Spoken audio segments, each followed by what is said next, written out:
Hey everyone, and welcome to Already Cancelled. I am Peter, that is Tara, and we are going to talk about the Twilight Zone Season 2, Episode 16. It is called A Penny for Your Thoughts. So, full spoilers for the episode, as always.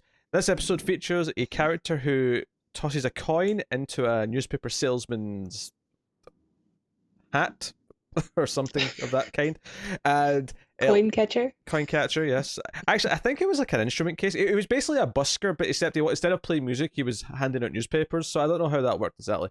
It was just a little briefcase or something. Anyway, the point being is that the coin lands on its edge. You know, the 1 in a million lands on its edge, and while it's landed on its edge, he can read people's thoughts. And he works in a bank, so he goes back to his bank, and he hears people's thoughts, including the security guard, his manager, the girl who works there that's kind of into him, and the old guy who works there who may be planning to rob the place, like all these things. But as always with Twilight Zone, there's more of a personal journey here at the center of it, and that's the gist of the episode. So I will ask the question, Tara, how did you feel about A Penny for Your Thoughts? Yeah, this one's pretty good. That's pretty solid. I think it works because it's got the supernatural element because it's Twilight Zone, and I think there's not much of an explanation, obviously, like a lot of these things that happen in Twilight Zone, and that's okay. I think it works especially well in an episode like this where it's kind of like he realizes at the end of the episode when the coin gets knocked over, and then the thoughts go away and he can't hear anything anymore. I think it works because it's essentially just this one day of this because he kind of needed it to like advance his life. Like he was never going to talk to the girl if he couldn't hear her thoughts. He was never going to stand up to his boss if he didn't do this, and it's all about him gaining some confidence. Yeah, and it gave him confidence because it gave him an edge over people. Yeah, and it's too much power to wield indefinitely, but just for one day, just to give him a little nudge. Sure. I mean, he does go evil pretty quickly. He doesn't go evil. He's quite noble. Well, to be fair, his boss is a bit scummy and is cheating on his wife, so why not use that information? Okay. Yeah, you're right. Why not use that information for the great? And I guess the old guy. If he had 2 days with mind reading powers, he probably would have robbed the bank. I mean, possibly. Because he does the really nice thing for the old guy, because the old guy, obviously it serves the main plot of the episode that once he thinks this old guy's thinking about robbing the bank, he goes to the woman, whose name is Helen. I found it in the credits. Her name's Helen, and it tries to tell her, and then he goes to the boss and tells him, and it all looks like he's made a mistake because because the guy was thinking, oh, I'm going to go into the vault like I always do. 4:30 exactly.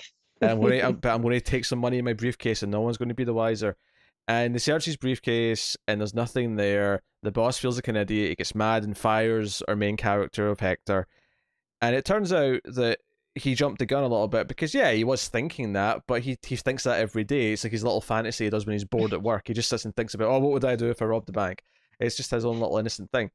Sure. And I think what I liked about this is that the old man represents what Hector will become if he never actually stands up for himself. Because there's a little moment as the old man's leaving for the day. He's like, oh, it's my little thing. But I never actually did anything because I guess I'm just too much of a coward. And it's kind of sad. It's this little sad beat because he's a friendly old man up until that point, and he just has this little sad line at the end about calling himself a coward. Never made it to Bermuda. Yeah. And I think it's the push that Hector perhaps needs, and on top of the encouragement from Helen, who gives him a pep talk. I also like the moment because when he first starts listening to people's thoughts, it's just a lot of like people running into him and calling him names, and it's just nasty thoughts. And then you get the old guy who has this like big elaborate plan of doing something terrible, but it's a reminder that people aren't what their thoughts are, Yeah, as he even says later in the episode, like a lot of people basically don't even think about what they're doing, and then the person who was thinking the most, and it was sounding like something really bad, had no intention of ever doing it. It was just this was like it was an escape. It's kind of like what we talk about when people watch movies or play video games. To just because they murder tons of aliens in a video game doesn't mean they're in any way violent in real life. It's a release. That's just what a little imagination trip is. That's all it is. Sure. Yeah. A little puts you in someone else's shoes for a little while, and do Just because I'd forgotten the episode, right? Because I've seen season 2. When we get to season 3, I have never seen any of them, so that'll be fun. But I didn't remember any of this really, and outside of like a vague like, oh, this seems kind of familiar feeling, but other than that, nothing. And everyone he's run into, I think I'm actually wrong thinking this. I think there was a woman on the street, but there's a joke in the bank when he's walking around intentionally listening to various people, and the security guard's thinking about baseball and so on and so on. He gets to this woman, which, by the way, I did think it was a bit weird how this bank, there was like so many people who were just staring at wads of cash. And I'm like, I know it's a bank, but people don't just sit and look at their money. Monopoly money too. When you look at it, like, that's not real money. But they're all, well, I wouldn't notice that because I'm not as accustomed to American, notes. But ignorance is bliss. It all looks like Monopoly money to me, is what I'm saying. But he goes up to this woman, this blonde, who's looking at this wad of cash, and there's just nothing. And I thought it was going to go down the path of, oh, he can't hear women's thoughts, it's all been men. And that's not true. There was a woman on the street, but then immediately the next person he hears is the girl that is Helen. And I started laughing because I realized the joke was she's just an airhead. She doesn't think anything. I was like, okay, that was pretty funny. Yeah, it was pretty funny. I laughed at that too. I mean, I won't call it subtle, but it was a sly joke. It was a sly little joke that they threw in there, which I think holds up. It's actually still pretty funny. So, fair play. Yeah, I agree. That moment was good. I like the character a lot. I read in the trivia that he does look a lot like Jim Carrey, but apparently his look, like his hair and his suit and everything, is almost like a spitting image of his character in The Mask, where he also was a banker. So I don't know if it's like intentional or not. That was kind of a neat thing, though. So just to make this clear, you're accusing The Mask of copying this, not this copying The Mask. Yes. I just want to make that clear. Just because it sounded really weird when you said it. I'm like, okay. Maybe. Yeah. It takes a while for my thoughts to catch up to my mouth. I mean, it is the Twilight Zone. Maybe Rod Serling saw movies from the future. Maybe that's why there's so many movies that have taken from Twilight Zone. It's not that that's what's happened. It's that Rod Serling watched them all through his time machine and put them into Twilight Zone just episodes. Just like how H.G. Wells was writing that story about the time machine, because he also was the one who actually went to the future. Exactly. Yep. Yeah. There you go. It all makes sense. It all clicks together. All adds up. Yeah, no, I really dig the main character, because he comes across as someone who is likable enough. He's a bit of a schmuck in the way that everyone kind of walks over him, but Helen's the one person who's kind of rooting for him, and like because there's a moment where he goes in to tell her that, okay, he's heard this old man wants to rob the bank, and he's trying to tell her this is in the way he's like sort of taking her, says, come into this office with me so I can talk to you, and the first thing she thinks is this is a bit weird. I don't know what's taking him this long to work up the courage, but I'm glad he's done it. And he's just like, no, listen to me. Someone's going to rob the bank. Yeah, he's a little slow to realize that she is way into him. Yes. Well, because I think actually the moment at the end is, as far as, I don't know if couples or romance elements of Twilight Zone episodes have mostly been that successful. It tends to just be an element that's there, but not something that's... Whereas I actually thought the ending of this, where she's like literally the ball and chain. Oh, in past episodes, you mean? Yeah. Because at the end of this, after he's like, although I did think he was acting like a crazy man, I was like, everyone else in the street must think he's an absolute nut job, because he kept grabbing people to listen to their thoughts and didn't hear anything. I know. And I'm like, you're just grabbing people. There's a lot of scenes, like if you take out the thought dialogue, like it's just people staring and like nodding. It'd be very uncomfortable. Yeah. I think what you would do now is you would still have them talking, but what you would do is you'd lower the volume of them talking and hear the thoughts over the top of it to establish that it's not that weird. Whereas the timing in this is it's almost like the pausing for canned laughter in a sitcom that has the laughter. Which, if you ever watch, like, there's the scenes of like Big Bang Theory on YouTube where someone's taking out the canned laughter, and it is the most awkward, like, just, this is weird and disturbing. Do you think it's in the script? Pause for laughs. I think it is, yeah. I mean, well, I think Big Bang Theory is one that, I could be wrong on this. I know How I Met Your Mother was this way, where it had the canned laughter, but it wasn't shot in front of an audience. It was all added in later. So it must be in the script. It has to be there for them to know to pause after each joke. You know, when the Right. the joke, the laughs are supposed to be.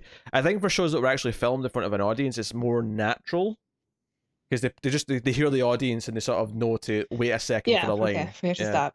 But anyway, the thing I was getting to at the end here is like I actually really thought it was sweet the way that after he tests all these random strangers, which honestly some of them should have punched them, and the woman should have been yelling for help that some weird man was grabbing her. But he goes back to It's a different Helen time. and he grabs her and says, I can't hear anything," and she just sort of smiles and says, "Are you sure you can?" As if like you know what I'm thinking. Like it was sweet. It was a sweet beat. So Yeah, that relationship would never work anyway. No? If you can hear the person's Oh thoughts. sure, yeah. No, of course not. It'd be fine for like maybe the honeymoon phase for a little bit, but as soon as they have one like mood where they're annoyed at you for something and you hear it, you wouldn't be able to let it go. It'd be like, No. I heard what you thought about me. No. I've never seen the movie, but apparently episode's also the inspiration for What Women Want. That makes sense to me. I have surprisingly seen that movie. Yes. Mel Gibson and Helen Hunt. Right. Helen Hunt, of course, the star of the hit film Trancers. Ooh. And Trancers 2 and Trancers 3. Well, possibly more. I don't know. 3's a cameo, I would say. Not so much a star. Passing the baton. She was nice enough to show up for a scene in 3 to sort of explain her absence, and that was it. Yeah. End of story. Trancers. I know. Well, you know, you wanted to get us talking about Trancers, you can get that on patreon.com/MailFuzzTV for $1 per month, amongst other B movies. I don't have to do it. Well, there's regular Patreon plugging to do at the end. You will still partake in. How dare you? But no, I really I thought the romance, well, simple, was sweet enough, and the characters were likable, and the boss was a bit of an asshole, so you didn't necessarily feel too bad about him. Kind of leveraging him a little bit. Sure. Yeah. When he's like, well, you know, I mean, what's that about Felicia? Sir, I mean, I'll know all about that. I mean, maybe I should be the head of accounting, perhaps. This is just a thought. It's one way to get a promotion. Yeah, well, because he's getting hired back anyway. We didn't mention this part. One of the things that he hears early on, the first thing that kind of like becomes like a real plot element, is that this guy, a big client at the bank, is taking out a $200,000 loan, which in 1960 money is particularly. I mean, it's big. It's still big today, but I mean, it's even bigger in 1960. Definitely. And he's taking it out, and it's like, "Oh, you're expanding your business," and he's like, "Yes," but then he hears him in his head. He's like, "Yes, you could say that. I'm going to put half of it on Red 42 or something." He says it's a horse. He talks about a horse. I realized I just said a roulette thing. 5 to 1 odds. Yeah, but he's talking about gambling, and of course he's getting like, obviously you're not supposed to take out loans at the bank to gamble. That's a pretty big no-no. But he's a disrespected client. And his boss gets mad at him for like sort of like suggesting that he's going to do this, and it's a whole thing. But he wants to hire him back at the end of the episode because he gets a call from the police saying that he's been caught trying to gamble with company money, and so he actually was right, and the loan never went through. So there you go. He's actually saved the bank. Yeah. So no, it's a fun episode. I think it manages to play with its concept and have a little bit of jokiness with it and do some fun stuff, but then the actual little message and story that it has about him realizing that he could become this old man if he never moves forward in his life and doesn't take a chance or two also works. So it's one of those ones where all these elements click together, and by the end it's a satisfying episode, and there's very little to complain about. Or I agree. I have one complaint. Every time I see this actor, I always think that he's Roddy McDowall. And he's not. He's not. He looks so much like him. I can see that, actually. I can see why you'd say that. He was in a Twilight Zone episode in season 1. He was in the Purple Testament. But so was Roddy McDowall, not in that episode, but he was in the people in cages menagerie episode.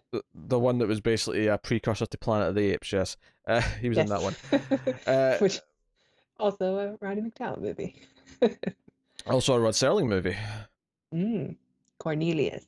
Yeah, all that stuff. I mean, honestly, yeah, the only real thing, if you want to be like a cynical JD Dassler about it, yes, like the stuff we mentioned about it's kind of unnatural how long he's staring at people as they're waiting for him to speak while he's listening to their thoughts. Like, yeah, it's a bit unnatural, but a lot of people run into him. Yeah. In the beginning. Yeah, this guy. I mean, I guess you could argue that's intentional. The idea that he's a bit of a He's not paying pushover. it. Maybe he's not also paying attention because he hears thoughts in his head. Yeah, that makes sense. But I think it's also thematically like he's a bit of a pushover, so like, people are just constantly walking through him. Yeah. Yeah, it works for the character and like, He what his also story gets back is. at the bully, like the bank bully guy, which is, he does a lot. He's basically like George McFly. He gets the girl, throws water on the bully, gets a promotion, gets That's a what's better life. that's what's missing. See, as they walk off on the street after the final moment where she says, "Sure, you know what I'm thinking," and he smiles at her. All it's missing there is the dun, dun, dun, dun, dun, dun, dun, dun, as they walk Where off. we're going, we don't need roads or banks. So that was the Yeah, episode. it's a pretty good episode. Yeah, pay for your thoughts. That's a solid one. Very little to complain about. So, Yeah. and the performance is also good. So no, good. So next time, and next time's a videotape episode. You could tell No, immediately.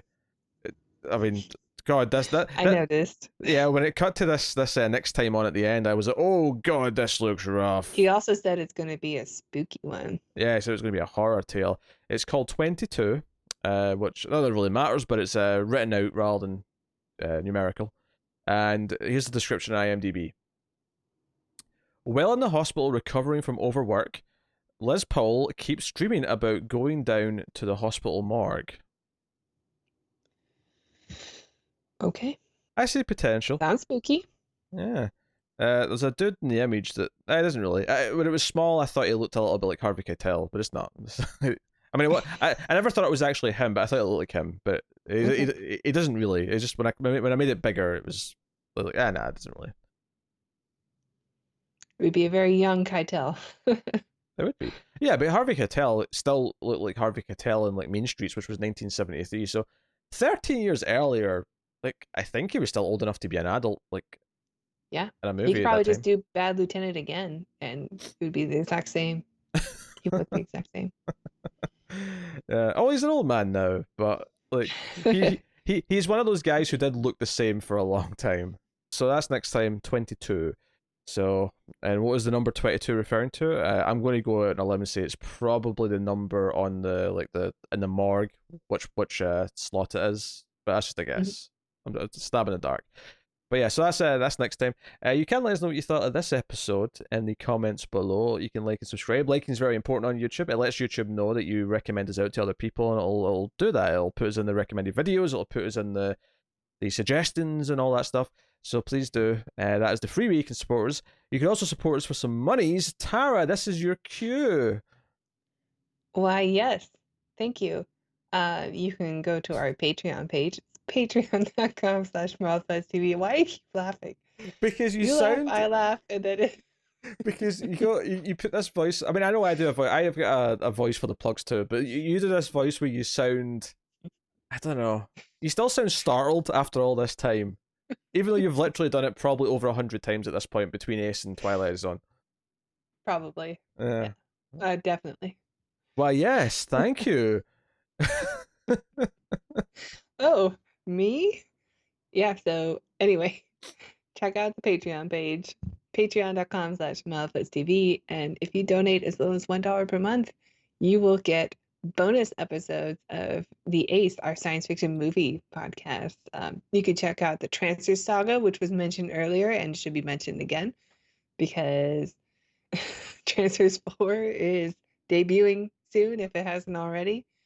And then, yeah, if you want to up your pledge to $5 a month, you will get to vote on a movie that we do every month, and you would get stuff early. That's the best attempt at the $5 part you've done yet, which is really saying something. Yeah, pretty smooth, I thought. Yeah. I know I distracted you a little bit with my shirt flapping. Look, I'm warm, okay? Doing? I'm warm. I'm getting the breeze flowing down the body here. It's hot, damn it. All right. I'm a Scotsman, and it's like over 70 degrees in your silly numbers.